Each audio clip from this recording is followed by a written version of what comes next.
coup, t'aimes bien ou pas?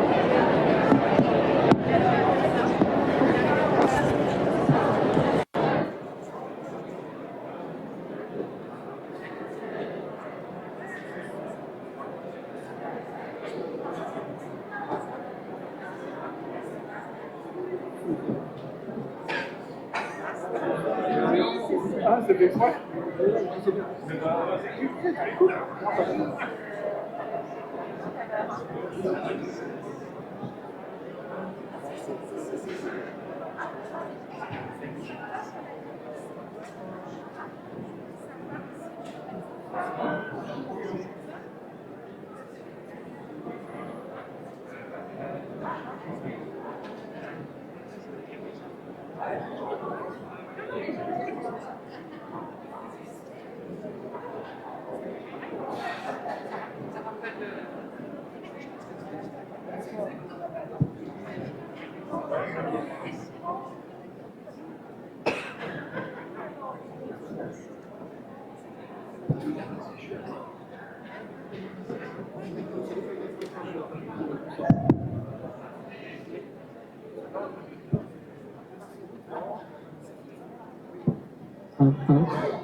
Bonsoir. Bonsoir à chacune et à chacun. Bienvenue pour cette soirée des vœux à Dompierre-sur-Yon.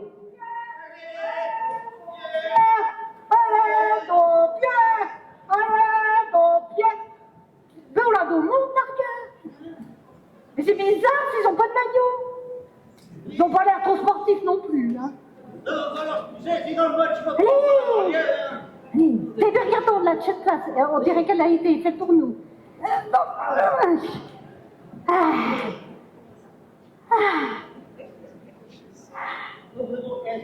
Oui. Oui. Oui, t'as raison. Eh bien, ils sont bien assis. Ouais. Dis donc, on dirait qu'il y a du beau monde. Hein. Ben oui. Ah ouais, c'est pas le petit gilet là-bas. Qui ça? Belle-mère. Ah ben, c'était à sa communion. Là, on remonte, hein. C'était au petit rose. Oh. Non, mais je parle de moi, là. Ah bon, ah ben, il me disait aussi. Mais c'est qu'il est venu ce soir voir le match, lui aussi. Il est jeune, il en profite. C'est pour une fois qu'il se passe quelque chose à Dompierre.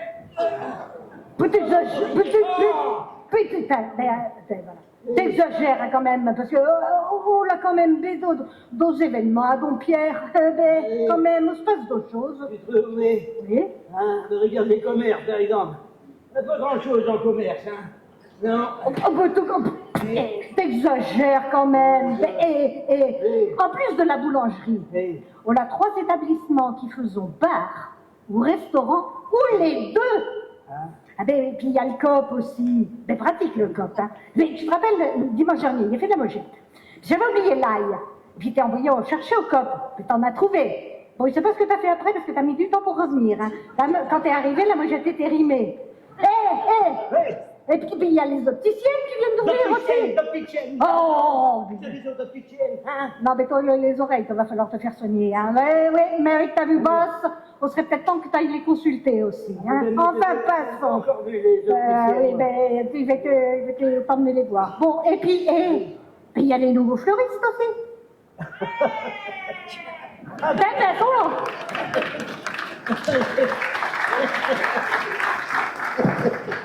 Morcobo. mais pourquoi tu dis ça? Il y en a déjà 2 qui sont venus.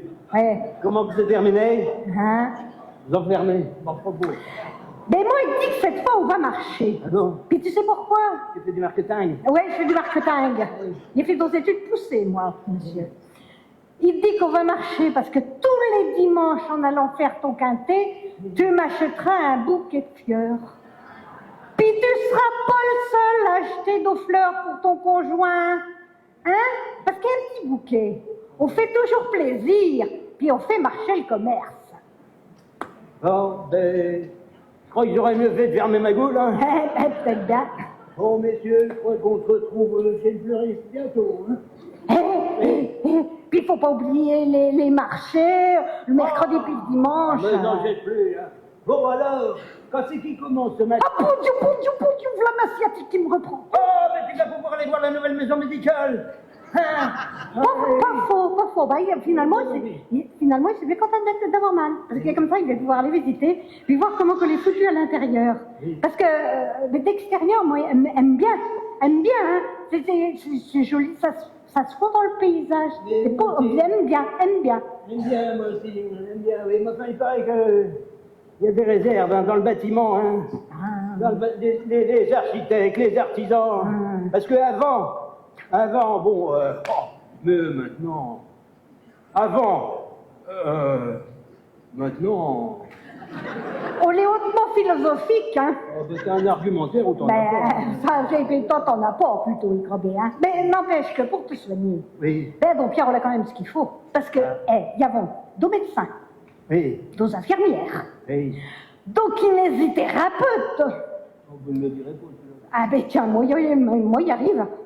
Le marketing, il te dit. Un ostéopathe, un podologue, des dentistes, et puis même une pharmacie. Hein? Ça ne suffit pas? Bon, c'est bon. Bon, alors, ça commence à être long. Dis-moi, regardons l'heure pour le match, là, parce que y a pas que ça qu'à faire. Attends, j'espère bien qu'on ne s'est pas trompé d'endroit, puis qu'on n'est pas au stade. Parce qu'avec chaque gadou, on va être de la belle ouvrage. Ah, ben oui. Parce que faire courir 22 personnes sur un stade, ça leur suffisait pas comme c'était. Non. Faut qu'ils fassent un stade en main technique. En céramique. En plastique, là. Hein? Il va coûter combien ce stade en plastique? Des millions encore. Oh, bravo les écolos, les impôts pour payer du plastique. Bravo. Ouais, mais en attendant, Oui. Le mercredi puis pendant les vacances scolaires, on a de gamins qui viennent s'entraîner. Oui. Et puis un stade pratique d'entretien, et puis qu'on peut utiliser par tous les temps, on va ramener du monde. Et peut-être même qu'on a des gars là qui vont vouloir reprendre le sport pour pouvoir en faire en hiver comme en été. Oh, faut voir plus loin que le bout de ton nez. Ah, ça c'est sûr. Oui, dis donc. Oui. En parlant de gamins. Oui. Donc Pierre, ça. Oui, moi ça me donne envie de remettre au foot, tu vois. Ah, Oui. Alors, Je me souviens quand j'étais à la buvette, là, on mangeait des frites à la mi-temps. Oui, des frites. Ouais, et oui, puis y aller à fond dans la bière avec les copains, je te connais. À Pépé, l'exemple à donner aux gamins, tiens. Il n'était pas tout seul, j'en connais quelqu'un. Oui, ben ça, il m'en doute. Oui. Bon, à propos de gamins, dis donc, oui. on dirait que Don Pierre serait faible. C'est un village qui pousse à la reproduction, hein. Non, mais t'as vu les écoles comme elles sont pimpantes, hein, surtout bien maintenant. Ah, ben oui. Oui. Ben oui.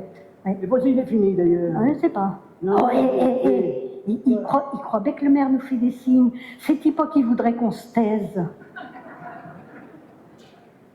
Ah ben dis donc.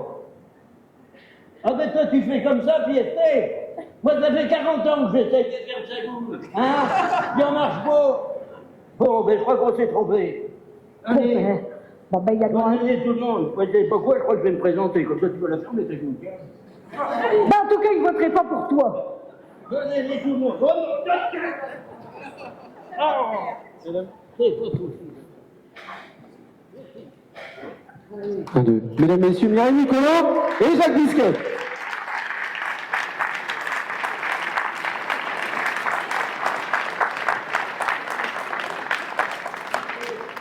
Eh bien, bonsoir à chacune et à chacun. Bonsoir Cécile. Bonsoir François, bonsoir à chacune et à chacun d'entre vous.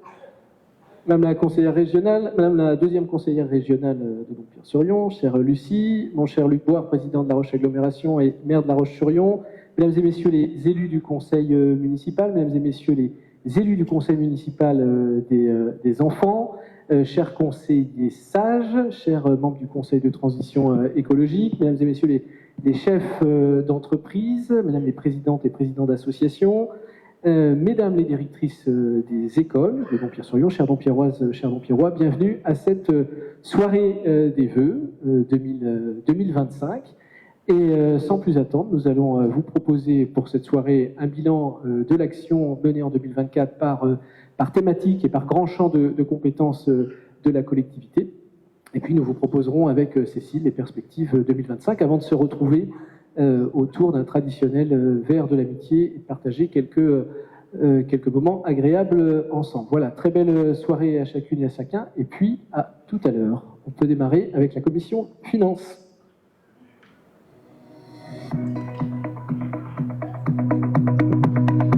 Dompierre-sur-Yon n'est pas épargné par les contraintes financières. Mais cela est effectivement le cas pour toutes les collectivités et plus encore pour l'État. L'ensemble des dépenses, et notamment les frais d'énergie, qui correspondent à 15,4% des charges à caractère général, ont fortement augmenté du fait de l'inflation des 2 dernières années. Pour pouvoir continuer à investir, la commune s'est mobilisée pour aller chercher les subventions nécessaires. Pas du tout, vous le verrez lors de l'examen du compte administratif, l'exercice 2024 dégagera une épargne brute et une épargne nette positive. Concrètement, cela signifie que la commune finance l'intégralité de ses dépenses de fonctionnement, sa dette, mais également une partie de ses investissements grâce à ses ressources propres. Une preuve de la bonne gestion qu'il convient de faire perdurer dans les années à venir. Absolument, c'est une matière très technique, mais qui sert finalement à l'ensemble des Dompierroises et Dompierrois, car derrière chaque chiffre se cache une action concrète en faveur de nos concitoyens.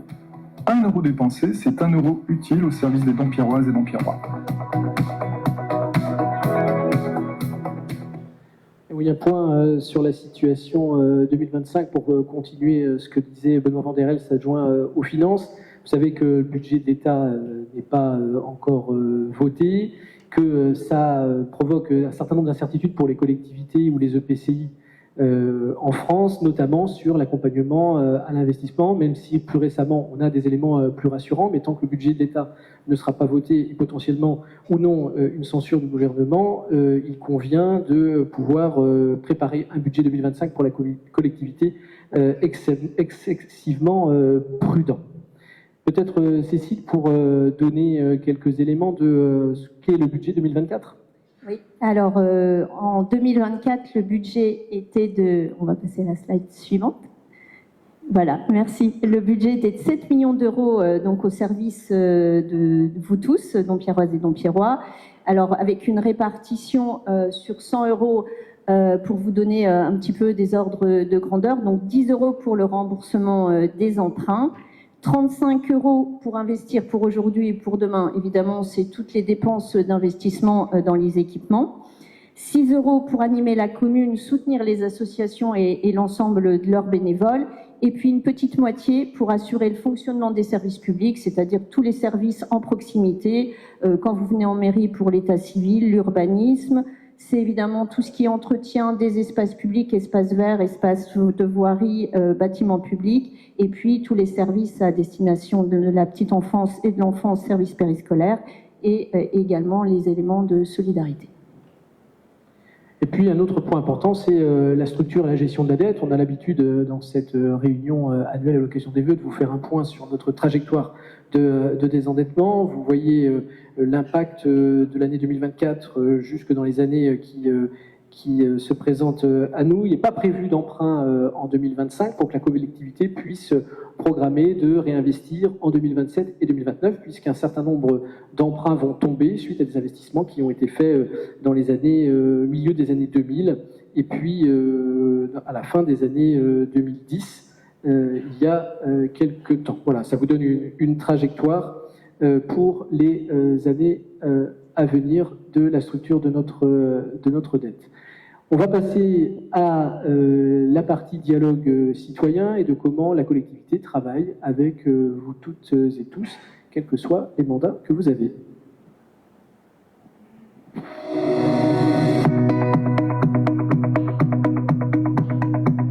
sens de notre engagement avec des réunions d'échange annuelles dans chaque quartier afin d'écouter les attentes des Dompierroises et des Dompierrois et présenter les projets à venir sur la commune, mais aussi des réunions publiques sur les projets spécifiques ou encore la mise en place d'instances de dialogue citoyen avec le Conseil des sages, le Conseil de transition écologique et le Conseil municipal des enfants. C'est enfin toutes les rencontres, échanges et réunions régulières pour étudier les 408 demandes de proximité et les projets privés ou associatifs reçus grâce aux différents moyens de communication proposés à Dompierre-sur-Yonne.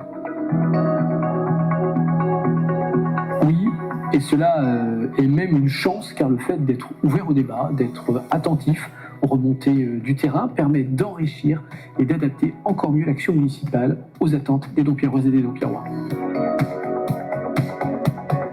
C'est sûr que cela demande un réel engagement et une grande énergie, mais servir sa commune et l'ensemble de ses habitants est une grande fierté et cela prend largement le dessus sur toutes les difficultés qu'on peut rencontrer.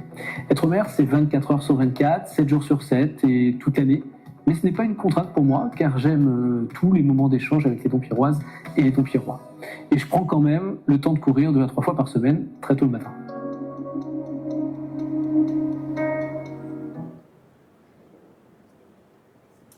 Alors, concernant les instances de dialogue citoyen, eh bien, elles sont plurielles. Alors, dès le plus jeune âge, avec le conseil municipal des enfants, qui concerne les enfants de CM1 et de CM2 des 2 écoles, Pierre-Menanteau et Sacré-Cœur. Qu'on salue à nouveau parce qu'ils sont avec nous ils sont présents ce soir. Ils sont 14 cette année, avec différentes actions qu'ils mènent tout au long de l'année. Alors, il y a une campagne, notamment Osons le bus, qui va se mettre en œuvre avec le Conseil des sages, voilà, et le club de l'amitié. Ce sera des jeux intergénérationnels. Ils participent également à la fête de la nature, notamment avec le ramassage de déchets. Ils préparent les cartes de vœux à destination des personnes de plus de 80 ans de la commune au moment de Noël. Et puis, ils sont évidemment présents aux cérémonies patriotiques. Il y a également le Conseil de transition écologique, alors qui est une instance un petit peu plus récente puisqu'elle a été mise en œuvre au début de ce mandat. Ils ont pour rôle de nous accompagner, d'accompagner les élus et la commune sur l'ambition environnementale des projets municipaux. Cette année, il y aura 3 groupes de travail qui sont mis en place en 2025. Un premier groupe qui va travailler sur la question de l'éclairage public, re-questionner la question des amplitudes horaires d'allumage actuelles, et puis se positionner dans la trajectoire de vouloir être ville et village étoilés, de pouvoir avoir cette labellisation. Donc l'idée, c'est de regarder le cahier des charges et puis de voir le delta qu'il nous reste à parcourir pour pouvoir prétendre à cette labellisation. Il y aura aussi un groupe de travail qui va étudier plus spécifiquement la question de la consommation énergétique des bâtiments. Et puis enfin, un dernier groupe qui va élaborer avec le Conseil des sages un cahier des charges sur la question du plan de déplacement. Alors, plan de déplacement routier pour les voitures, mais aussi pour intégrer la question des déplacements piétons et vélos et aboutir derrière à des actions concrètes. Et puis, en instance de dialogue citoyen, il y a le Conseil des sages, une instance plus ancienne sur la commune, avec qui les habitudes de travail sont plus bordées, si j'ose dire, avec un travail engagé sur la dénomination des rues, puisque les sages siègent à la commission municipale de dénomination des rues, un travail sur la carte de la commune, une mise à jour qui n'avait pas été faite depuis 2014, et puis un inventaire des sentiers et chemins ruraux. Ils vont aussi travailler, nos sages, cette année, sur le positionnement de mobilier urbain, et puis ils vont participer avec le Conseil de transition écologique à la mise en œuvre du plan de déplacement, donc la rédaction d'un cahier des charges. C'est une première sur la commune où on va confier effectivement aux instances de dialogue la rédaction du cahier des charges qui permettra de recruter un cabinet qui nous aidera à travailler les questions de circulation sur le territoire communal. On peut passer à la suite. On a ce soir une proposition à vous faire. Il y aura un arbre à vœux à l'issue de la soirée. Vous aurez des petits papiers sur la partie gauche où vous aurez la possibilité de laisser un petit mot dans cet arbre avec quelques épingles qui vous sont évidemment mis à disposition pour formuler vos vœux pour l'année 2025 pour la commune de Dompierre-sur-Yonne.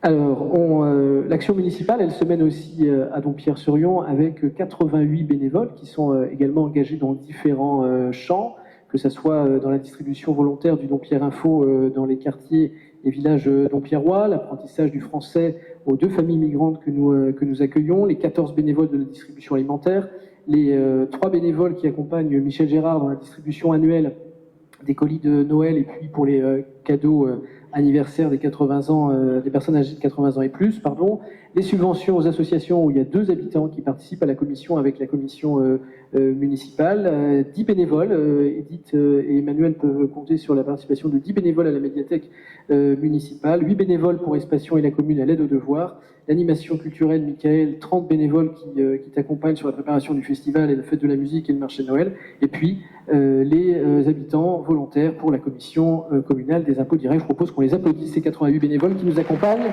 au quotidien pour mener l'action. Et on continue en termes de dialogue, Cécile. Oui, c'est aussi évidemment toutes les réunions que l'on va faire au cours de l'année 2025 pour accompagner les projets qui vont être travaillés avec vous. Donc c'est évidemment la question de l'aménagement du complexe sportif de la Braconnière, la rénovation de la rue de la Margerie, le projet Art Solo, la finalisation des aménagements dans la rue de Bellevue ou encore la place des Baradelles, le rond-point d'El Guettard, les liaisons 12. Bref, à chaque fois qu'on a un projet qui concerne une rue, un quartier, eh bien, on vous réunit pour pouvoir en échanger et prendre en compte vos remarques. Et puis, ça sera aussi l'occasion de poursuivre, comme nous le faisons depuis le début de ce mandat, les rencontres de quartier. Et puis, avec les professionnels, Cécile, on rencontre aussi...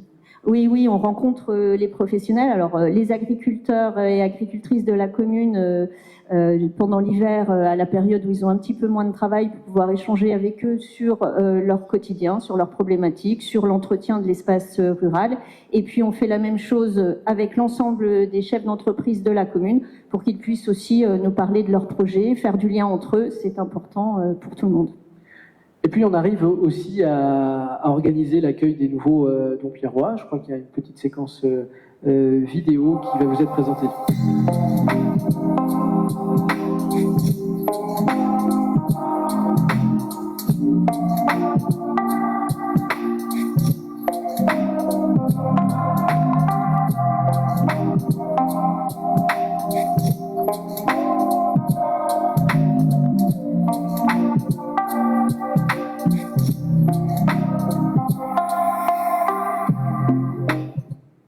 Voilà, c'est l'occasion aussi de pouvoir présenter l'intégrité des services, certains dispositifs qui sont présents sur la commune. Et puis, vous avez la possibilité, vous avez à votre disposition plusieurs vecteurs de communication pour vous informer sur l'action municipale, évidemment la page Facebook de la commune, le compte Instagram qui vient d'être créé depuis peu, le site internet bien évidemment, l'application Intramuros. Alors Cécile Ansart et Benoît Vanderels vous attendent à la fin de la soirée sur une petite table dans la salle tout à l'heure pour celles et ceux qui n'auraient pas téléchargé cette application sur leur smartphone pour pouvoir vous informer au quotidien des actions de la commune, mais aussi des acteurs associatifs sur le territoire communal. Et puis vous avez bien évidemment le Dompierre Info qui a été revu au regard des retours que vous nous aviez fait dans le cadre d'une enquête. Et puis désormais, les associations, toutes les 6 semaines, peuvent publier dans le Dompierre Info des associations un certain nombre d'actions de leur programme de l'année. On va passer à la commission Solidarité Centre communal d'action sociale avec Cécile Ansart.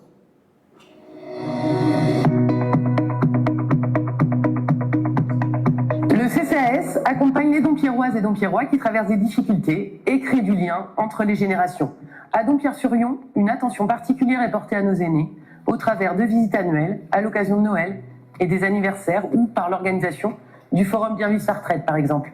Ce sont près de 116 Dompierroises et Dompierrois de plus de 80 ans qui ont été visités en 2024.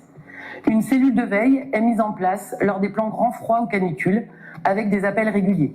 Le CCAS agit également en faveur des actifs, comme en témoigne la mise en place de l'aide au permis de conduire ou de l'aide coup de pouce. Enfin, le lien intergénérationnel est renforcé grâce à des collaborations avec le Conseil municipal des enfants. Collecte de jouets et de vêtements, tenue d'un stand au marché de Noël ou encore emballage de cadeaux en partenariat avec l'association Vendée-Éthiopie. Autant d'actions qui illustrent cet engagement pour rassembler les générations.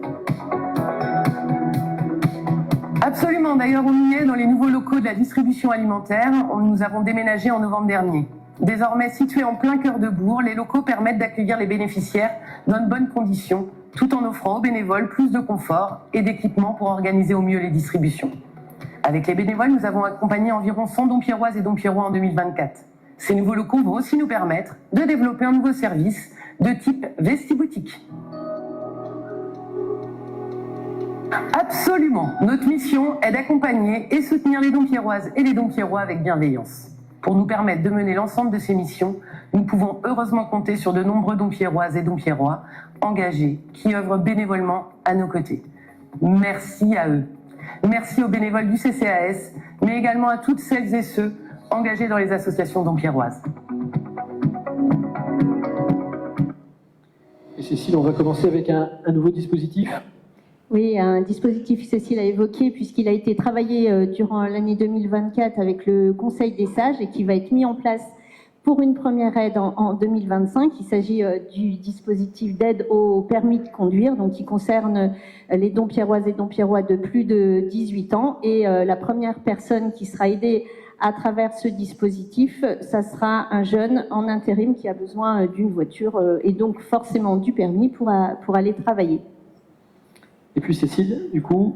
Alors, c'est aussi des dispositions en faveur des seniors. Alors, en partenariat avec La Roche Agglomération, dans le cadre du label Territoire Amis des aînés, il y aura la mise en place de mobilier urbain en centre-bourg, action qui sera complétée par un travail avec le Conseil des sages. Et l'idée, c'est de pouvoir, sur les rues, les circuits de déplacement des aînés, de pouvoir positionner des bancs qui permettent de faire des haltes lors des déplacements. Et puis, une nouvelle initiative, je regarde Michel, avec le goûter des aînés qui va se mettre en place cette année le vendredi 28 mars. Alors ça, c'est une... À la salle Magot. Absolument, c'est une nouveauté qui a été travaillée par Michel Litonnet.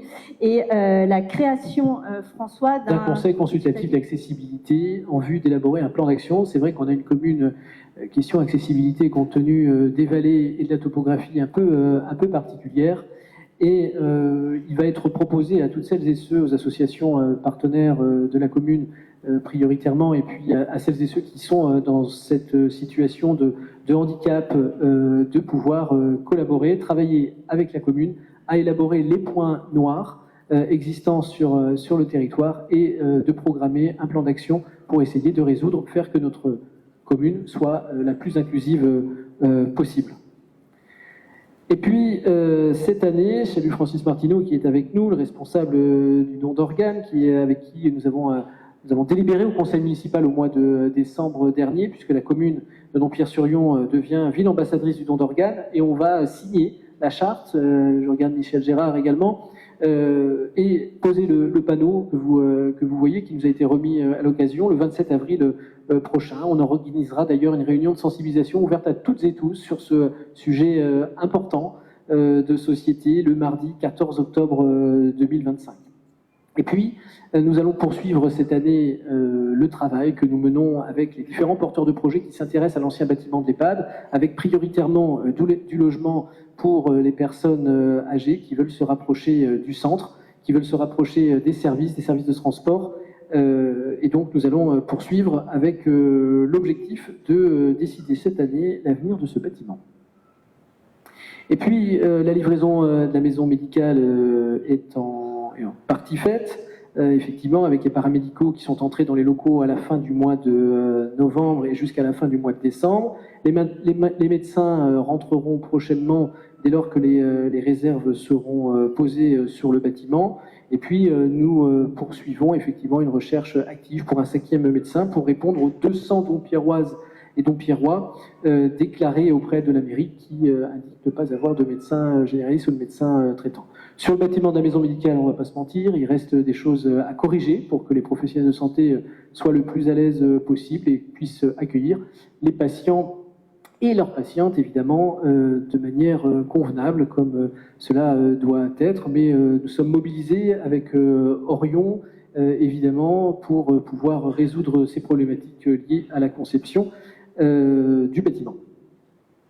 On va pouvoir passer à la commission éducation, enfance, jeunesse, qui est travaillé par Jenny Andriot.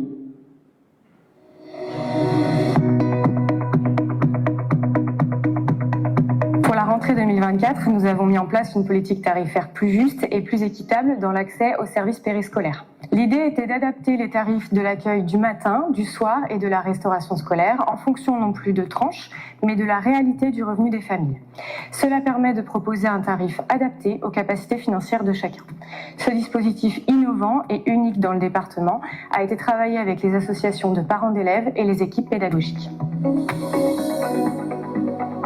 La commune poursuit son objectif de rendre le restaurant scolaire 100% bio, court, local ou labellisé. En 2024, nous avons atteint 61,3% dans les menus scolaires et cela continuera à progresser. Cette initiative s'inscrit dans une démarche éco-responsable qui bénéficie non seulement à la santé des enfants, mais aussi à l'environnement en réduisant l'empreinte carbone et en soutenant l'agriculture locale. Cela montre l'engagement de la commune à offrir des repas sains et responsables aux élèves, tout en favorisant la transition écologique à l'échelle locale. Il y a bien sûr des défis, mais c'est aussi une belle opportunité de pouvoir voir les choses sous deux angles. En tant que parent d'élèves, on comprend mieux les attentes et les préoccupations des familles. Et en tant qu'adjointe à l'éducation, on peut agir pour améliorer les conditions d'apprentissage de tous les enfants. Le plus important, c'est de toujours garder une communication ouverte avec les autres parents et les équipes éducatives pour que ces deux rôles se complètent et servent au mieux les enfants et la communauté éducative. C'est un équilibre à trouver, mais c'est aussi une expérience très enrichissante.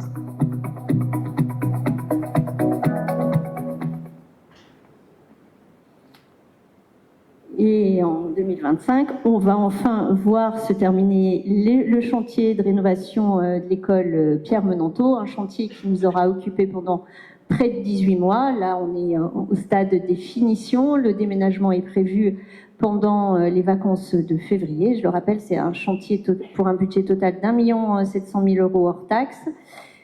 Cofinancé par l'État, l'Europe, la région, le département et le CIDEV. Donc un projet bien financé avec beaucoup de partenaires. On va donc déménager pendant les vacances de février et on aura la chance d'inaugurer, prenez vos agendas, le 1er avril 2025, ce nouvel équipement. Ça sera aussi l'occasion de mettre à l'honneur l'équipe enseignante et les enfants à travers une exposition. On aura l'occasion de vous en reparler. C'est aussi l'occasion pour moi de remercier l'ensemble des enseignants et des parents pour leur patience pendant ces 18 mois. On a fait en sorte que les travaux se passent au mieux et perturbent le moins possible les enfants, mais ça se fait évidemment avec quelques contraintes. Donc merci à eux pour leur compréhension. On peut les applaudir parce que ça n'a pas été un chantier facile, ça a duré et il faut arriver à faire classe pendant tout ce temps. Merci aux agents également. Alors Cécile, il y a un nouveau PEDT en 2025. Absolument, on arrive aux fins du PEDT précédent, donc 2025-2028, ça sera le nouveau PEDT qui mobilise évidemment l'ensemble des équipes éducatives de la commune, évidemment les écoles Pierre Menanteau et Sacré-Cœur, mais aussi l'ensemble des services périscolaires et les clubs associatifs, enfin tous ceux qui agissent au quotidien aux côtés des enfants. 2025 va être un moment important dans la collaboration entre la commune, la CAF et puis Espation, puisque nous allons renouveler la convention tripartite. La convention a été votée par le conseil municipal au mois de décembre dernier. Nous allons la voter avec la CAF et les coprésidents d'Espation, Mireille et puis Gérard, le 29 janvier prochain, si je ne me trompe pas. Et vous savez que la commune va accompagner plus fortement cette association pour l'ouverture de 4 postes d'animateurs en CDI qui va permettre à l'accueil de tous les enfants de la commune les mercredis et pendant les vacances scolaires. C'est une bonne nouvelle pour les familles qui travaillent et le signe de confiance auprès de l'acteur Espation qui œuvre auprès des plus jeunes. Oui, 2025, ça sera aussi une évolution du dispositif d'autorégulation qui devient école d'autorégulation. Alors, le dispositif d'autorégulation, il existe depuis plusieurs années à l'école élémentaire Pierre Menanteau. C'est un dispositif qui permet d'accueillir une dizaine d'enfants qui souffrent de troubles autistiques de pouvoir fréquenter une école classique et donc en toute inclusion. Aujourd'hui, ce dispositif s'élargit et à partir de la rentrée de septembre 2025, eh bien, c'est des enfants qui auront plus largement des troubles de neurodéveloppement qui pourront être accueillis au sein de l'école Pierre Menanteau. Jusqu'à 15 places, hein, c'est ça Jenny, Cécile, qui vont pouvoir effectivement être ouvertes. Et puis cette année, nous allons du coup valider les dispositifs d'accès aux écoles pour améliorer effectivement la sécurité aux abords des écoles de l'école Pierre Menanteau et l'école Sacré-Cœur. On va passer désormais à la commission patrimoine, travaux, voirie, accessibilité et tranquillité publique.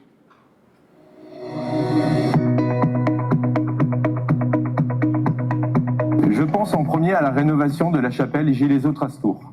Ce projet a permis de restaurer cette chapelle qui a retrouvé son éclat grâce à des travaux soignés. Un aménagement intérieur remarquable a été réalisé, avec une porte en plexiglas qui permet désormais aux visiteurs d'admirer l'intérieur tout en préservant l'intégrité du bâtiment. Cette rénovation permet de rendre hommage à Justinien Gileso, dompierrois résistant, mort en déportation et élevé au rang de juste parmi les nations. Je pense également à la rénovation du pont de Beaumanoir. Ce projet a consisté en des travaux importants de réhabilitation pour ouvrir ce pont à la circulation. Cela était essentiel pour la connexion entre certaines habitations dompierroises et la commune voisine de Boulogne. La remise en service du pont permet d'assurer le déplacement et de sécuriser le passage des secours en cas de besoin. Situé en bas du bâtiment occupé par Espation, à côté de la mairie, la rénovation de la salle du rez-de-chaussée d'Espation, entièrement rénovée pour répondre aux besoins des familles et des associations locales. Les travaux ont inclus des améliorations acoustiques afin de garantir une qualité sonore optimale pour les diverses activités qui y sont organisées, qu'il s'agisse de réunions, de spectacles ou d'ateliers. L'aspect décoratif a également été modernisé pour rendre l'espace plus agréable et fonctionnel. Il faut reconnaître que les demandes sont nombreuses car chacun, légitimement, est soucieux de son cadre de vie, mais pour être juste et pour pouvoir répondre dans le temps à l'ensemble des demandes, il y a un plan pluriannuel de rénovation des voiries sur 10 ans, afin de consacrer tous les ans une part de l'investissement sur la voirie. Ainsi, en 2024, ont commencé les aménagements de la rue de la Motte, suivront en 2025 la finalisation des trottoirs et le bicouche sur le chemin de la Motte. La reprise de la rue des Cormiers a également commencé en 2024 et se finalisera en 2025 pour les bordures et les palacettes. Alors là, c'est toujours une attente particulière. Qu'est-ce qu'on va faire en voirie en 2025 ? Bien oui, Antoine l'évoquait, il y a un plan pluriannuel de rénovation des voiries et en 2025, c'est la rue de la Margerie qui sera concernée avec des travaux prévus de reprise du tapis de la rue, mais aussi la création de stationnements et on sait qu'ils sont nécessaires notamment avec le pôle enfance à proximité et puis évidemment la sécurisation des piétons et des déplacements vélos. On aura aussi à finaliser la question de la sécurisation piétonne dans la rue de Bellevue. Rappelez-vous, l'objectif, c'était de pouvoir sacraliser un côté de la rue pour les déplacements piétons et un côté pour le stationnement. En 2024, le Conseil des sages a été mis à contribution pour faire des comptages d'attente provoqués par la chicane dans le bas de la rue de Bellevue. Au vu de ces comptages, nous allons revenir vers les habitants de la rue Bellevue avec l'objectif, c'est d'arriver à quelque chose de finalisé cette année. Et puis, bien sûr, on finira aussi les travaux de la rue des Cormiers, la reprise de voirie dans l'espace rural. On commencera à regarder du côté de la rue de la Martinière-François oui, aussi. On va avec le Conseil des sages et puis en discussion avec les riverains, déplacer le radar pédagogique qui se situe au niveau du cabinet médical actuel pour l'avancer un peu plus en entrée de commune après le rond-point des AFN et puis matérialiser aussi des bancs de résine aussi pour montrer aux automobilistes qu'on entre dans l'agglomération et faire ralentir le plus possible effectivement les automobilistes sur ce secteur-là. Et puis, on va étudier cette année avec Pascal Mollet et les services la mise en place de la vidéoprotection sur les bâtiments et équipements publics et aux entrées de communes. Tout cela, ça va prendre du temps. On va travailler ça avec la gendarmerie et puis avec les services de l'État. C'est un processus assez long, mais qui va contribuer, je le crois réellement, de permettre aussi de diminuer les actes que nous connaissons ou que les uns et les autres connaissent par moment à Dompierre-sur-Yon. Et puis, si on a la possibilité peut-être de rallumer la salle quelques instants, si c'est possible, si on peut rallumer au moins la partie avant, nous venons de retrouver à Dompierre-sur-Yon un bien qui était celui de la commune depuis 2019, qui est le médaillon de Justinien Gileso. Je voudrais vous proposer qu'on puisse se lever les uns et les autres. Justinien Gileso, juste parmi les nations depuis 2019, qui a dans cette commune caché une famille juive et anglaise. Et je vous propose qu'on puisse réaliser en hommage à Justinien Gileso, collectivement, 30 secondes d'applaudissements en la mémoire de ce grand homme dompierrois.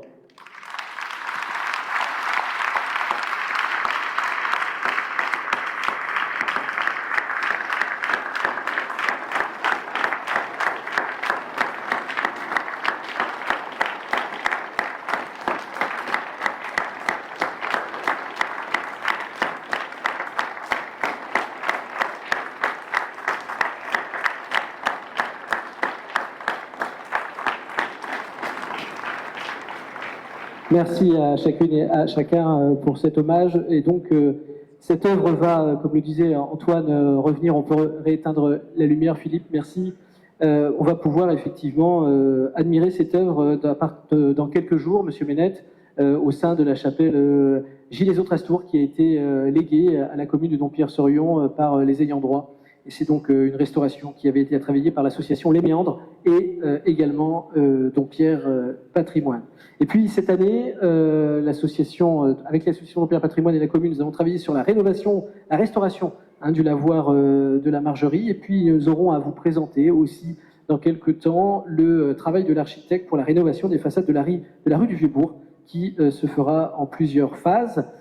Monsieur le Président de l'UNC, mon cher Henri, demain nous avons l'Assemblée Générale de l'UNC dans la salle du Conseil municipal et j'en profite pour rappeler que cette année, nous accueillerons, vous savez qu'alternativement avec la Ferrière, nous recevons les commémorations du 8 mai et du 11 novembre. Cette année, ça sera à Dompierre-sur-Yon, le 8 mai et le 11 novembre. Et puis Henri et Dominique François, nous organiserons la 81e cérémonie, 81e anniversaire du 30 août. Je vous laisse admirer ces moments toujours aussi importants à l'occasion de ce film.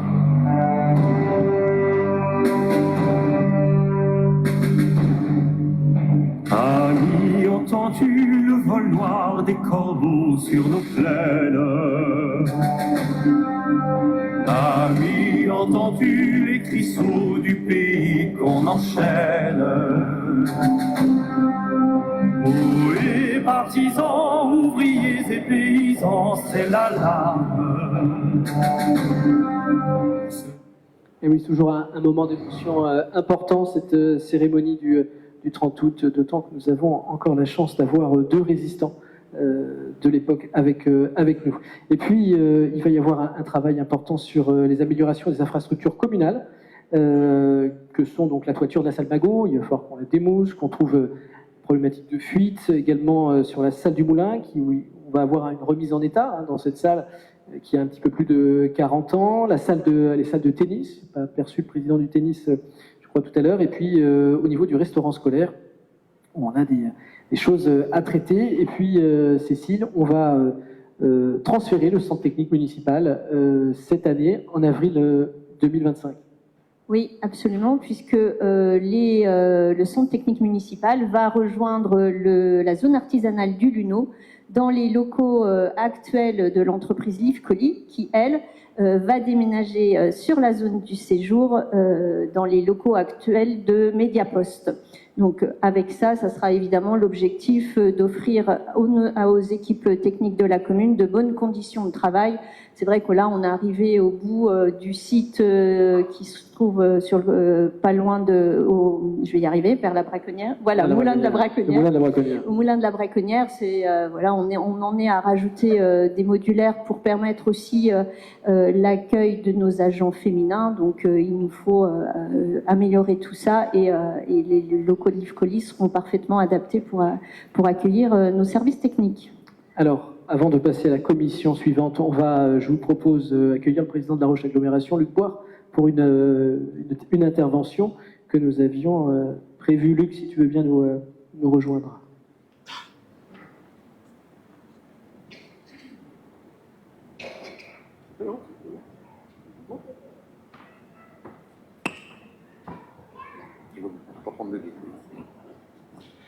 Bonsoir à toutes et à tous. Ravi de vous retrouver. On a changé d'espace, on a un espace plus grand parce que François n'arrivait pas à mettre tous ses fans dans la même salle. Donc il fallait une salle plus grande pour mettre tout le monde. En tout cas, je suis ravi d'être avec vous. On clôture ce soir tous les vœux de l'agglomération. Ce sont les derniers de l'agglomération. Mais je dois vous quitter très vite puisqu'il y a une association importante à La Roche-sur-Yon qui fait ses vœux ce soir et je leur ai promis d'être avec eux tout à l'heure. Quoi vous dire qui n'a pas été dit encore en ce qui concerne la Dompierre? Non, c'est une belle commune qui fonctionne bien, qui avance bien, qui a des belles idées et puis qui travaille à fond avec son agglomération. Une agglomération, vous savez, qui a des compétences particulières. Celle de la petite enfance, par exemple. Nous avons inauguré il y a quelques années un magnifique site tout près de l'école que vous allez inaugurer au mois d'avril, c'est ça, tu as dit tout à l'heure? Voilà, qui fonctionne aussi très bien. Nous avons au niveau de l'agglomération la capacité à accompagner les projets communaux à travers les fonds de concours. Et donc, comme disait notre charmant couple tout à l'heure, le stade en plastique, c'est en partie grâce à l'agglomération qui va contribuer à son financement. C'est notre rôle.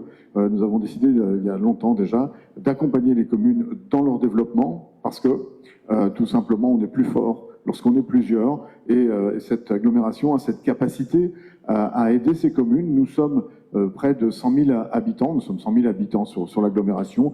Il y a 700 000 habitants en Vendée, c'est-à-dire qu'il y a un Vendéen sur 7 est agglo-lyonnais, c'est dire le poids de l'agglomération dans ce département. C'est important, on doit être fiers, mais ça nous oblige aussi à participer à un certain nombre de choses qui sont à l'image de notre agglomération, comme le complexe patinoire-piscine, qui est un outil de l'agglomération. J'espère que vous en profitez de cette piscine, elle est magnifique, c'est votre piscine, tout comme le KM, la salle de musique actuelle.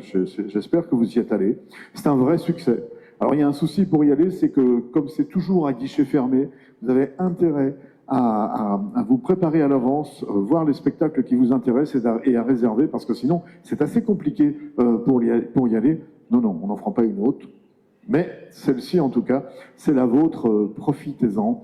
Il y a sur l'agglomération un certain nombre de festivals d'été, de spectacles, et avec mes collègues maires de l'agglomération, nous voudrions,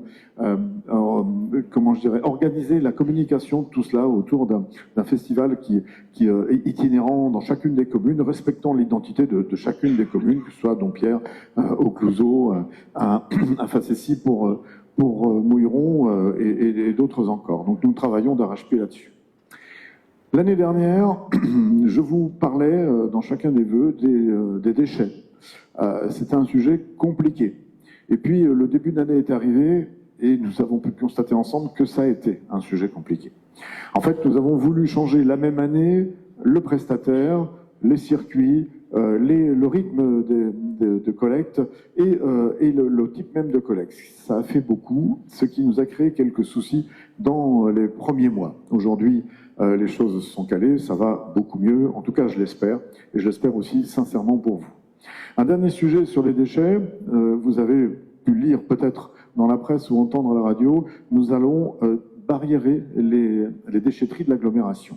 Alors j'entends quelquefois, c'est parce que ça va devenir payant, c'est parce que... Non. En fait, si on veut que ça reste gratuit, nous devons organiser le trafic autour des déchetteries.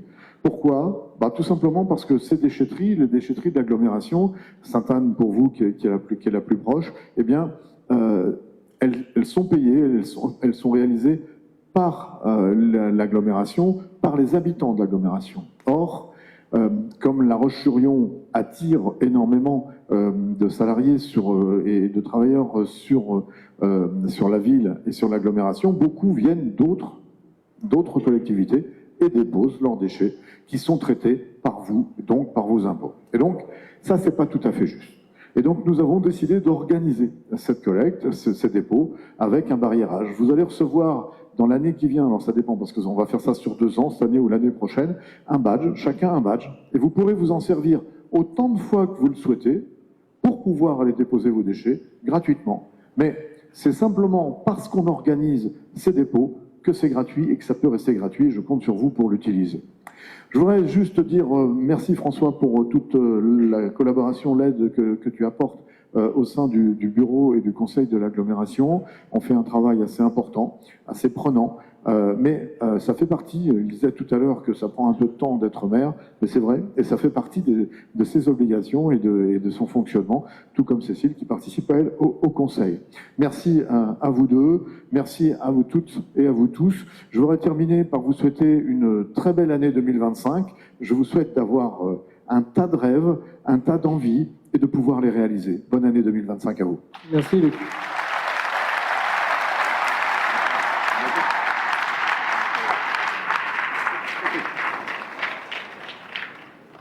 Et on poursuit avec un gros morceau. C'est la commission aménagement. C'est de moi dont tu parles. Non, allez, on y va. En effet, le quartier des Feuilles Vertes accueille de nouveaux Dompierrois et Dompierroises depuis près de 2 ans. Les travaux ont bien avancé en 2024 avec les finitions et les plantations sur la première tranche. Il faut noter également l'arrivée de 3 tiny houses, une nouvelle forme de logement individuel inédite sur la commune. Ces petites habitations, principalement destinées aux jeunes, actifs ou étudiants, ont été installées en septembre dernier. Elles offrent une solution supplémentaire de logement dans un cadre de vie verdoyant. Les travaux de la liaison douce entre le centre-bourg et le complexe sportif de la Braconnière sont terminés et des supports à vélo ont été installés près de la salle des Hirondelles pour favoriser l'usage du vélo. Une autre liaison douce allant du Luneau en direction des villages de Laverne et des Rochettes a été amorcée avec des finitions prévues au printemps 2025. Avec La Roche-sur-Yon agglomération, nous avons mis en œuvre un nouveau circuit du réseau de bus Impulsion pour mieux desservir les nouveaux lotissements et raccourcir les temps de trajet. Les fréquences ont également été développées avec près de 15 bus par jour. Oui, et de la patience. Un projet en centre-bourg est plus complexe car il est soumis à différentes contraintes. L'acquisition du foncier, les démolitions avec du désamiantage, la recherche d'un opérateur qui saura répondre aux besoins de logement à travers un projet de qualité, le coût de la reconstruction qui nécessite souvent d'aller chercher des subventions pour le rendre réalisable et bien sûr les délais réglementaires incontournables comme l'instruction du permis, les délais de recours, le recrutement des entreprises avec parfois des appels d'offres infructueux. Mais malgré ces contraintes, il est bien indispensable de créer des logements au plus près des commerces et des services, des transports en commun et de préserver l'outil de travail de nos agriculteurs. Alors Cécile, la nouveauté pour 2025. Alors, une opération qu'on connaît bien, puisque ça va être la 3e année. On avait évidemment évité de le faire pendant la période Covid, donc on avait commencé en 2022. C'est l'opération Une naissance, un arbre. C'est quand même près de 213 arbres qui ont été plantés depuis 2020. Donc tous les enfants, ce qui revient au nombre de naissances sur Dompierre depuis 2020, on a une moyenne de 40 enfants qui naissent tous les ans sur la commune. Donc cette année, c'est 48 arbres que nous avons 48 plantés. Nous allons planter dans la vallée de Margerie. Allez, un autre dossier qui avance. Oui, celui du hangar à grains. Je l'évoquais tout de suite. Parfois, les projets peuvent prendre plusieurs années. C'est le cas de celui-ci. On parlait de marché infructueux. Ça a été le cas de celui-ci. On a eu deux premiers marchés infructueux pour arriver enfin a trouvé satisfaction. C'est Orion qui est le maître d'ouvrage de cette opération.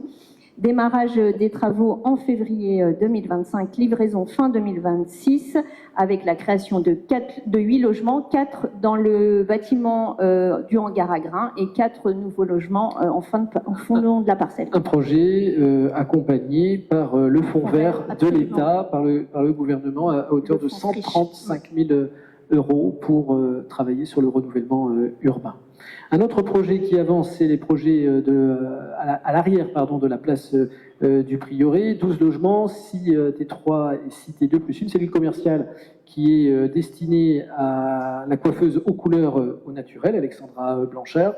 Les démarrages des travaux aussi, les marchés sont fructueux, démarreront en mai prochain. Là encore, un projet qui a bénéficié de l'aide de l'État à hauteur de 291 000 euros qui va démarrer cette année.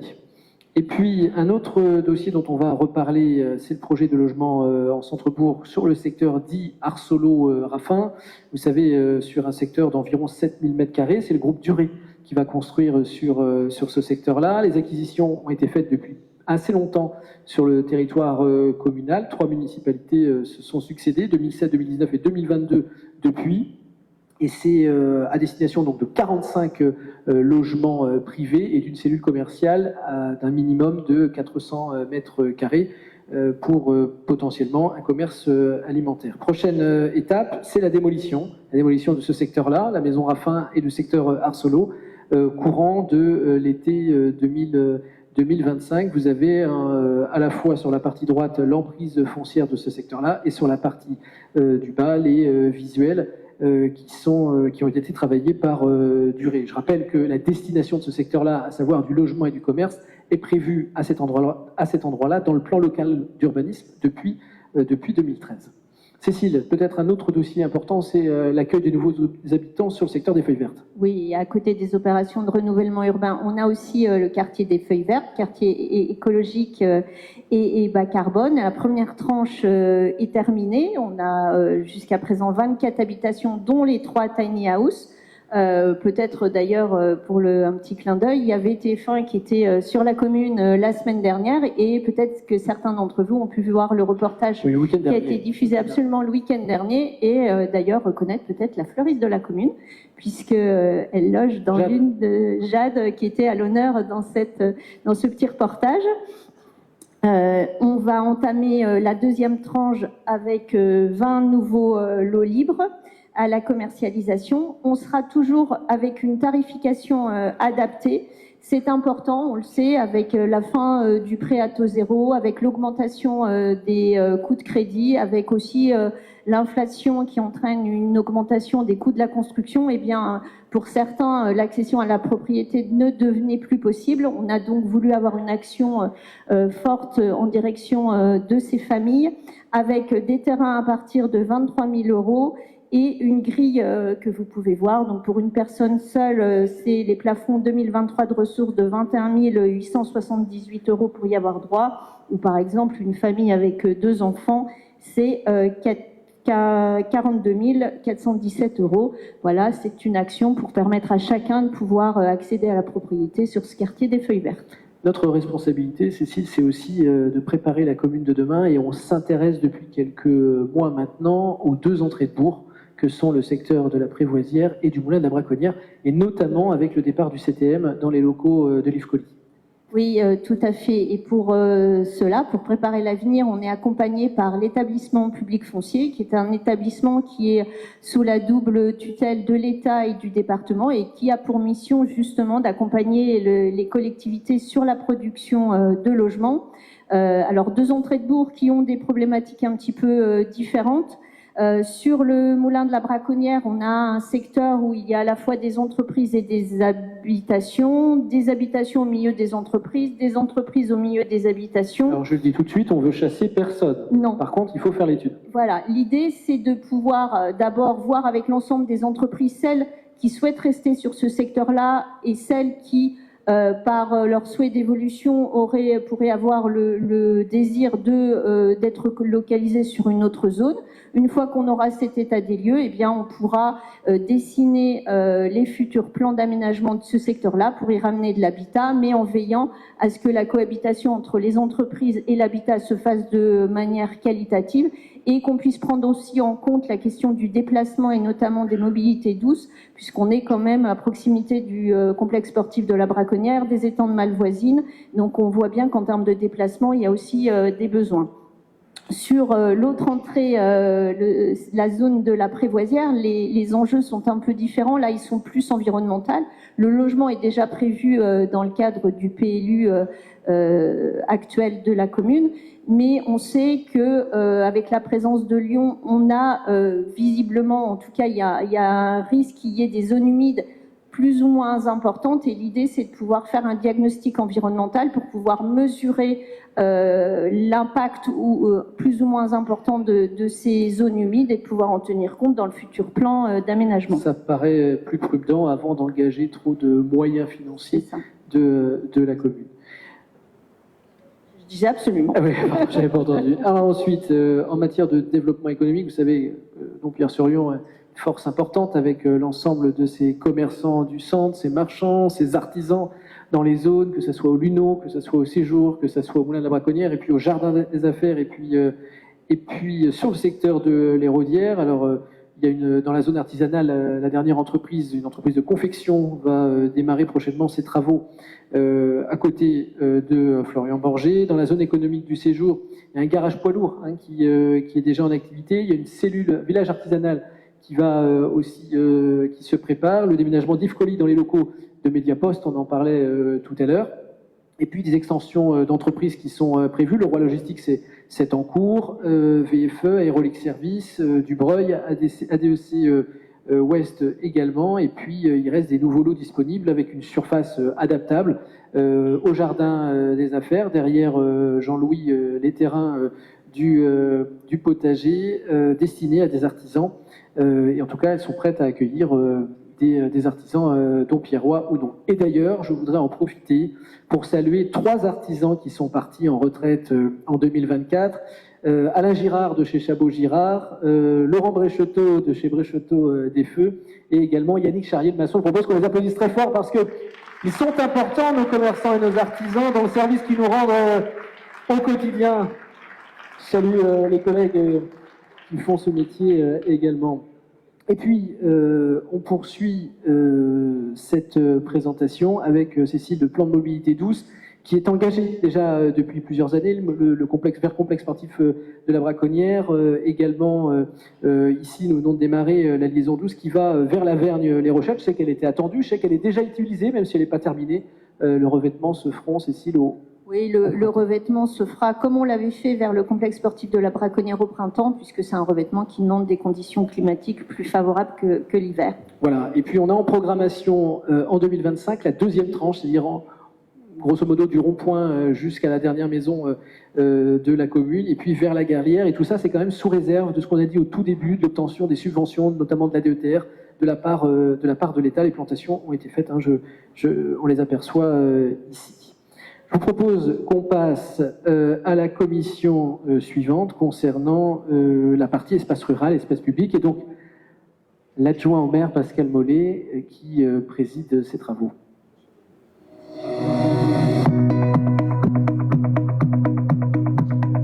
La commune a enregistré 46 permis de construire et 134 déclarations préalables, signe d'une forte demande en matière de construction et de rénovation.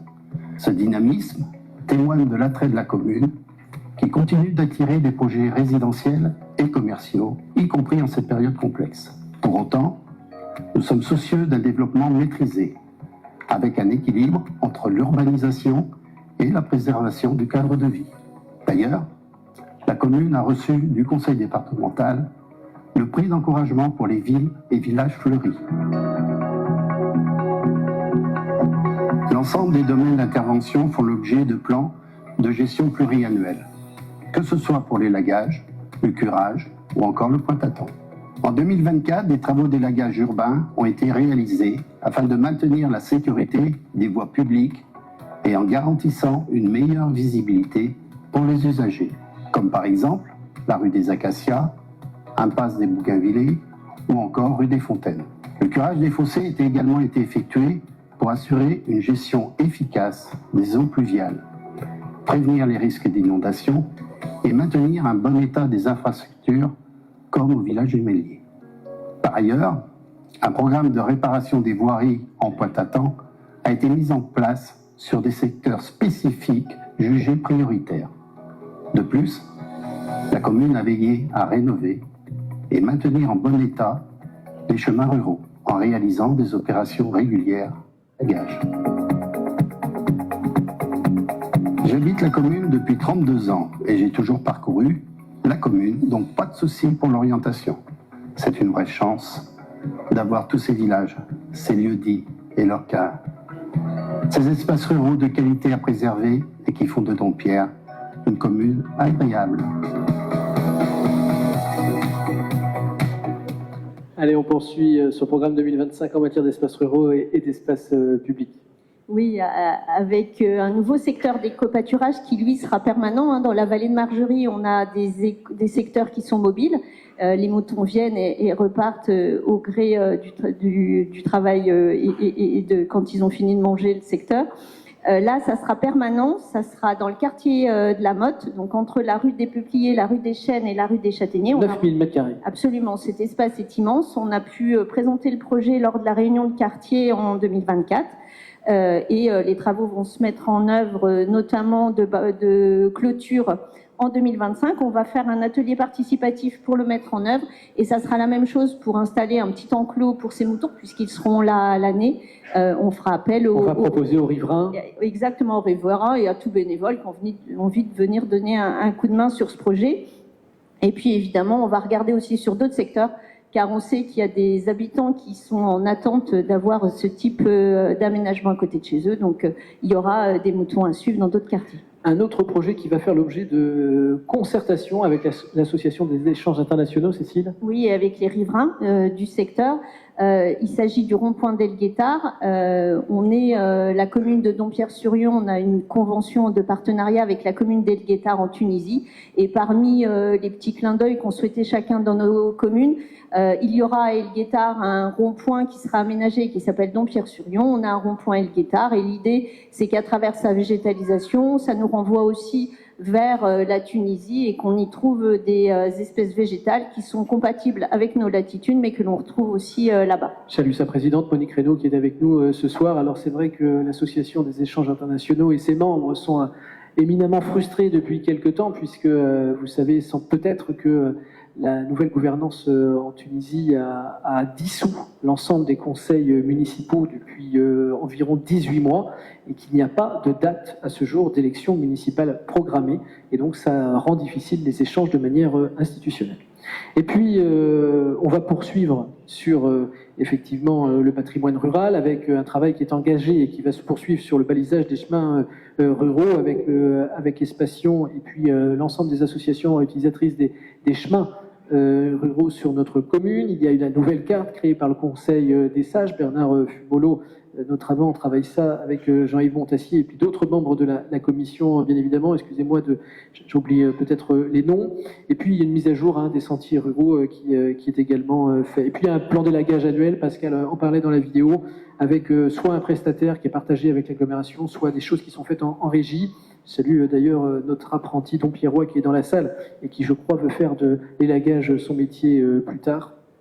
Et sur les secteurs qui sont concernés, et bien d'autres. On n'a pas évidemment mis tout ce qui a été fait. Vous l'avez sans doute constaté, c'est tombé en même temps d'ailleurs que les travaux de l'agence routière départementale sur les routes départementales. On va poursuivre cette soirée par la commission culture, commerce et animation. Et c'est Jean-Michel Mallard qui va en parler sur ce bilan 2024.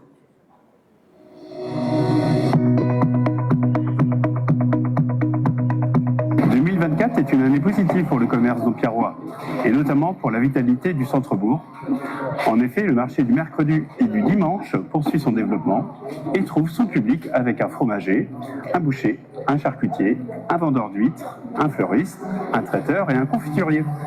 Également, la commune a le plaisir d'accueillir désormais un fleuriste dans le local de l'ancienne boulangerie, ainsi qu'une boutique d'optique sur la place de la Résistance et du Maquis R1. Cette dynamique renforce l'offre de proximité proposée aux Dompierroises et Dompierrois. Un cadre de vie agréable passe aussi par une commune animée. C'est pourquoi la commune et les associations proposent des animations populaires ouvertes à toutes et tous. Pour la deuxième année, le marché de Noël des Autrevoix a ouvert ses portes dès le vendredi soir. Une deuxième soirée a été organisée pour profiter de la magie de Noël et de nombreuses animations et de stands. L'autre temps fort de l'année, le Festival des Autrevoix, a lieu désormais le même week-end que la Sardinade et la fête nationale. La soirée dédiée à la scène rap locale a été confiée aux jeunes Dompierrois. Nous avons pu profiter également des expositions régulières en mairie et en médiathèque, de la fête de la musique, de la fête de la nature ou encore la première édition de la fête du marché. Bien évidemment, rien de tout cela ne serait possible sans les nombreux bénévoles qui donnent de leur temps. Avec mes collègues adjointes et adjoints, nous les remercions chaleureusement. À 100% les deux, sans hésiter. Plus sérieusement, ce sont deux temps forts de la commune totalement différents, sur la forme comme sur le fond, et 100% gratuits pour tous. Donc pourquoi choisir à consommer avec modération ? Et alors, le marché de Noël vient de se terminer. Qu'on pense déjà, Cécile, à la fête de la nature? Absolument. Donc, la fête de la nature qui aura lieu du 21 au 25 mai cette année. Que de partenaires?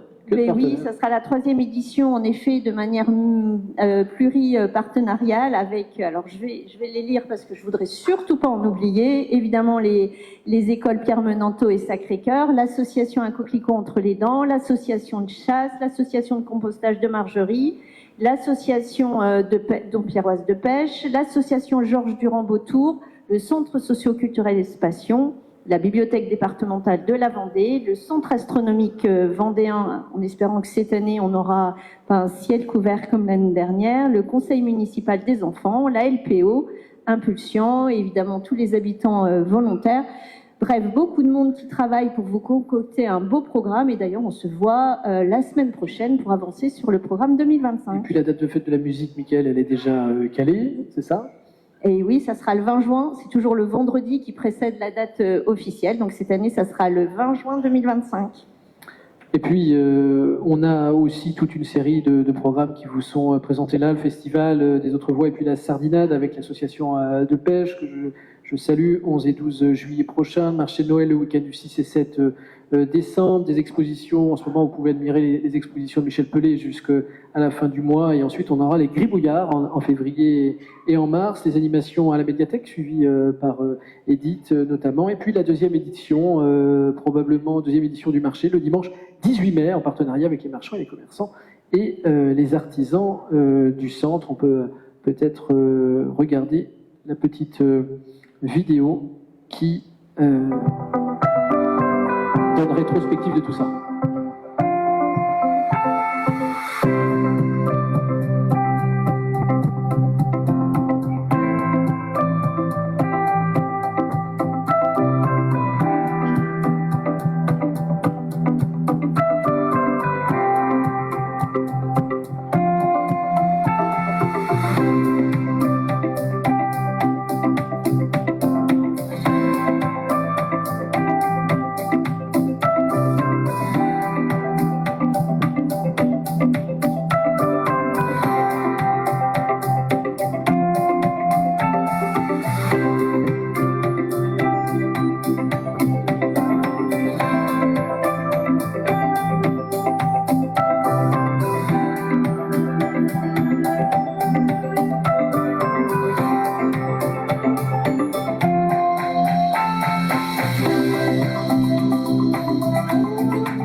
plutôt des bons moments, ces moments-là qu'on vient de voir. Et puis, une information, on va pouvoir l'applaudir, c'est Thomas Henry, ce Dompierrois, le nouveau food truck Samousto, qui va nous rejoindre à partir de la semaine prochaine, à partir de lundi 27 janvier, tous les lundis soirs, de 18h à 21h et le mercredi matin sur le marché. Cécile, ce sont des samoussas sucrés et salés. Et donc Thomas, qui est un Dompierrois, je crois l'avoir indiqué, qui est dans la salle et que vous allez pouvoir rencontrer tout au long de la soirée. On arrive dans la dernière ligne droite de cette soirée. On est à peu près dans les temps avec la dernière commission, et une des commissions les plus importantes, puisqu'elle traite de la vie associative, du sport, des relations internationales et les relations avec Marietta Retailleau, mon adjointe, qui couvre plus de 1700 adhérents.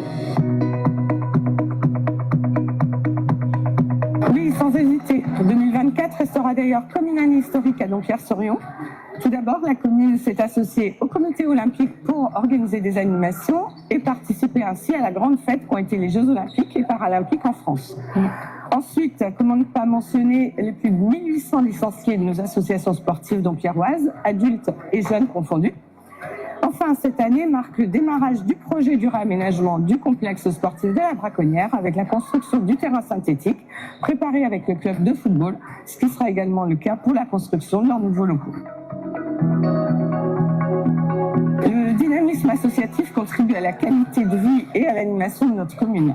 Il est donc important de l'encourager et c'est ce que fait la commune à travers un soutien financier important à hauteur de 158 000 € pour Espatio et 30 000 € pour les autres associations en 2024. Mais il convient d'ajouter aussi le soutien humain et logistique apporté tout au long de l'année par la mise à disposition d'équipements, de matériel lors des événements associatifs tels que les tournois, les assemblées générales ou autres manifestations festives.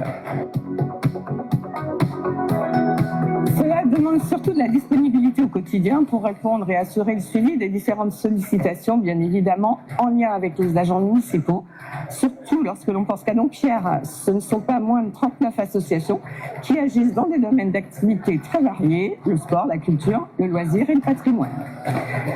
Derrière chaque association, il y a aussi de nombreux bénévoles et salariés avec lesquels la commune entretient de très bonnes relations, qui œuvrent avec générosité et passion au bon fonctionnement de ces structures, et je tiens d'ailleurs à les en remercier chaleureusement.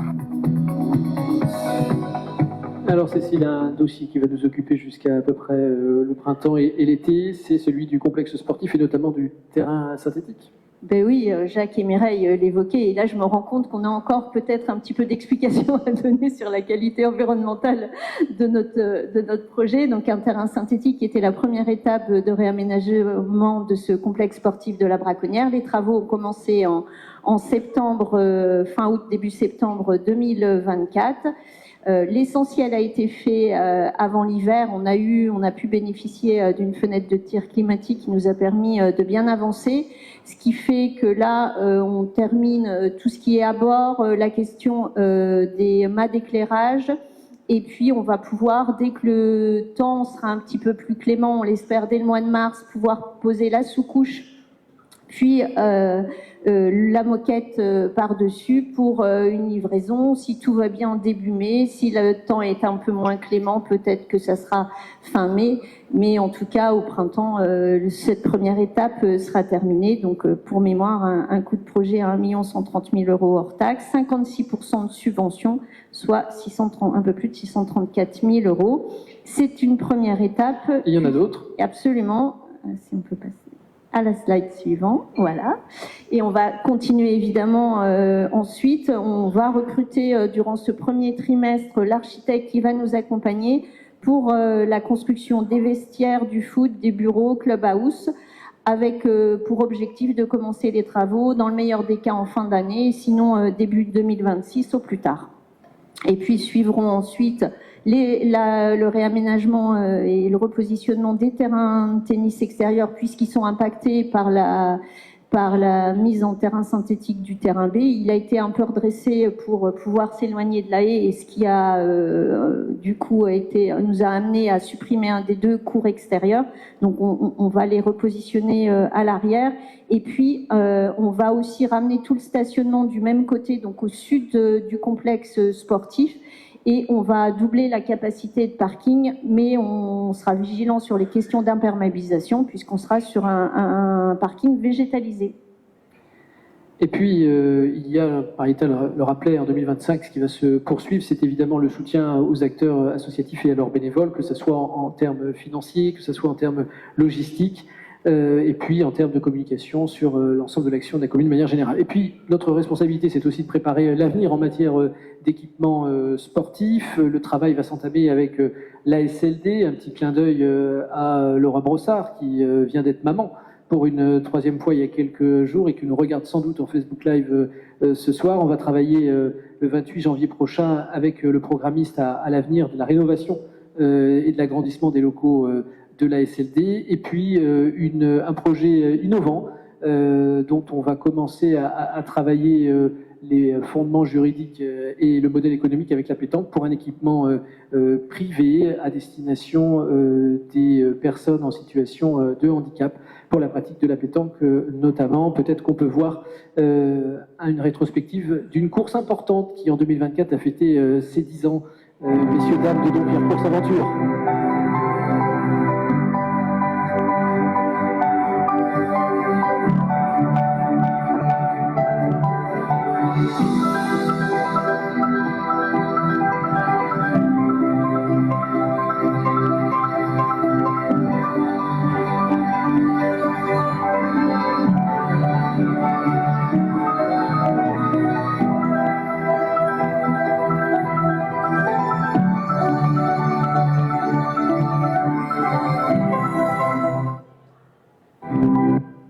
Il faisait très chaud ce jour-là, plus de 28 degrés.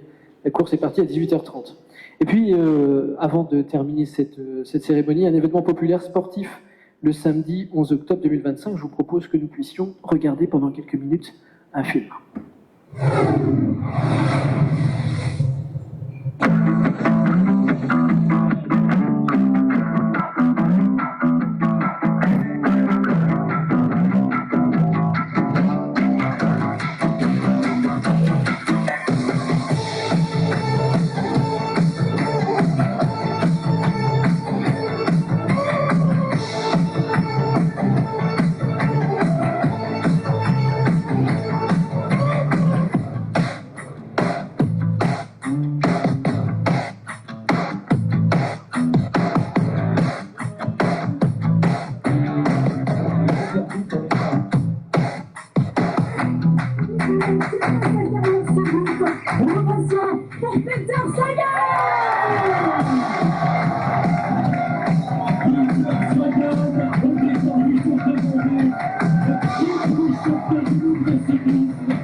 Alors, est-ce qu'on peut allumer peut-être l'intégralité des lumières?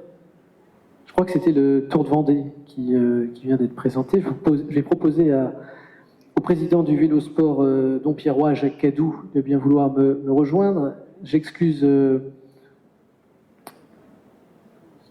Michel Albert, le président du comité départemental de cyclisme, et puis je vais proposer à Vincent Calandreau, le président du Tour de Vendée, ainsi que l'ensemble des bénévoles du comité du Tour de Vendée, de nous rejoindre. Bien qu'on les applaudisse quand même, ces messieurs, dames.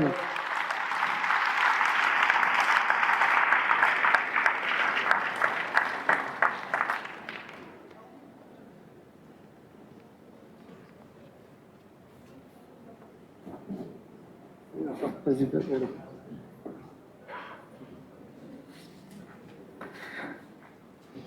Alors, ça y est, tout le monde est là? Vincent, j'ai l'impression que vous êtes... ça fait quelques années qu'on travaille ensemble, puisque Dompierre a accueilli en 2018, je crois, le départ du Tour de Vendée. Je crois que vous êtes venu nous annoncer quelque chose ce soir. Est-ce que ça serait le départ du Tour de Vendée en 2025? Alors, donc, oui, effectivement, on est venu à Dompierre il y a quelques années. On avait réalisé un départ en 2018. Donc, on avait connu une très belle journée sportive avec un accueil, on n'en doute pas, à Dompierre, forcément, on est toujours bien accueillis. Et donc, tout s'était très bien passé. Et depuis, ben voilà, Dompierre, François, tu nous accompagnes tous les ans sur l'épreuve. Et donc, malheureusement, l'an dernier, on a eu des petits soucis de budget. Donc, le Tour de Vendée n'a pas eu lieu. Et donc, on a décidé de faire un report de ce qui était prévu l'an dernier. Voilà, donc, tout en discutant, on voulait aussi changer un petit peu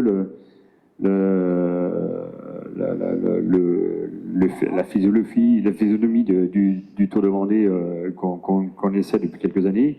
Donc, on essaye d'évoluer, d'apporter des nouvelles solutions pour attirer plus de partenaires. Parce que le nerf de la guerre, c'est les sous. Donc voilà, on essaye de faire évoluer tout ça. Et donc cette année, 2025, nous serons bien donc à Dompierre le samedi 11 octobre. Mais ça ne sera pas pour le départ. Ah bon? Il faut que tu nous précises alors. Donc on peut vous l'annoncer ce soir, ça sera pour l'arrivée de l'épreuve du Tour de Vendée. Eh bien, merci Vincent.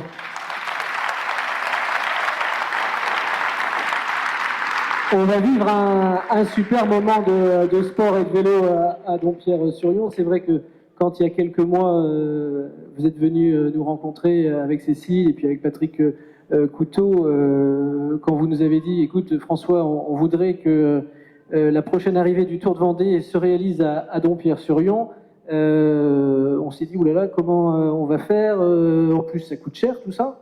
Et c'est vrai que dans les conditions, Vincent, qu'on a posé à la possibilité d'accueillir un tel événement en 2025 à Dompierre-sur-Yonne, en tout cas sur une arrivée, puisque historiquement c'est à La Roche-sur-Yon que ça se passe, c'est que ça ne nous coûte pas plus cher que ce qu'on avait imaginé de ce qu'on avait prévu dans le budget 2025 pour le départ qu'on devait avoir en 2025. Et donc on a réussi, grâce à 10 généreux donateurs d'entreprises dompierroises, de pouvoir trouver le delta de financement. Donc on arrive à un modèle intelligent à la dompierroise, à la fois les collectivités, à la fois les entreprises qui vont financer cet événement, avec le concours du comité cyclisme départemental et puis du vélosport dompierrois. Donc on va avoir une belle fête. On va avoir évidemment besoin de beaucoup de bénévoles pour organiser cela à Dompierre-sur-Yonne. En tout cas, merci de votre confiance. Et puis, vivement le 11 octobre alors.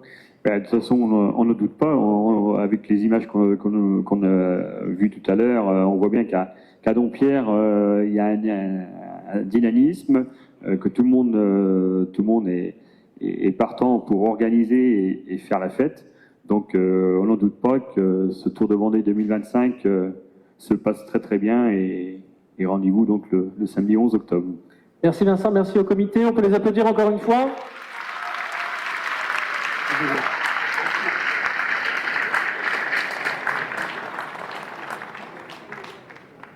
Eh bien voilà, je crois qu'on a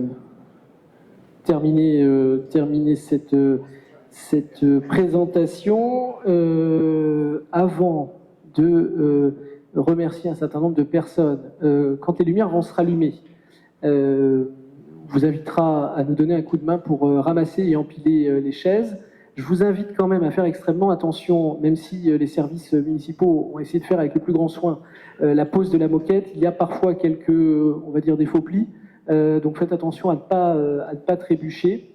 Et puis on va se retrouver dans quelques instants, effectivement, pour partager le verre d'amitié. Je voudrais remercier l'intégralité des services municipaux pour cette préparation. Je voudrais remercier, on peut les applaudir aussi, les 15 bénévoles qui sont prêts à vous attendre pour la partie conviviale. Et puis donc je voudrais vous présenter les services municipaux qui nous accueillent quotidiennement pour la mise en place du projet, alors sous la direction générale de Alexis Bouillot qui va venir nous rejoindre ici, Laurent Ménette, le directeur des services techniques et de l'aménagement durable, la petite dernière entrée dans la collectivité, Maude Marteau, responsable des services à la population, Virginie Chevolot, chef de cabinet en charge de l'agenda du maire et des élus, Madame Rabot en charge des services de ressources humaines. Laurence, allez, pour l'accueil de la mairie, vous la connaissez, c'est un visage que vous connaissez également. Et puis je voudrais proposer également aux élus, on peut les applaudir, les services municipaux, parce que au quotidien, ce sont aussi eux qui mettent en place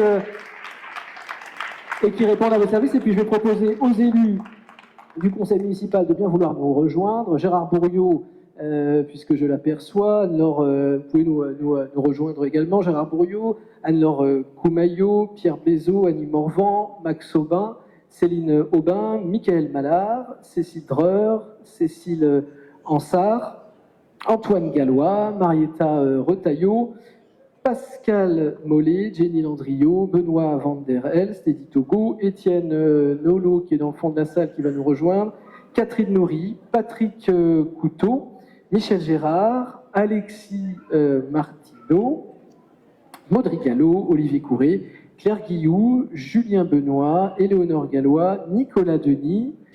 On va avoir oublié personne. Je propose qu'on puisse, vous puissiez applaudir vos élus du conseil municipal ainsi que les services municipaux. C'est l'occasion pour moi de vous remercier toutes et tous, de vous souhaiter une très belle, très heureuse année 2025 à Dompierre-sur-Yon, dans vos entreprises, dans votre vie privée, évidemment, dans vos associations. Belle année à Dompierre-sur-Yon et vive Dompierre et bonne soirée.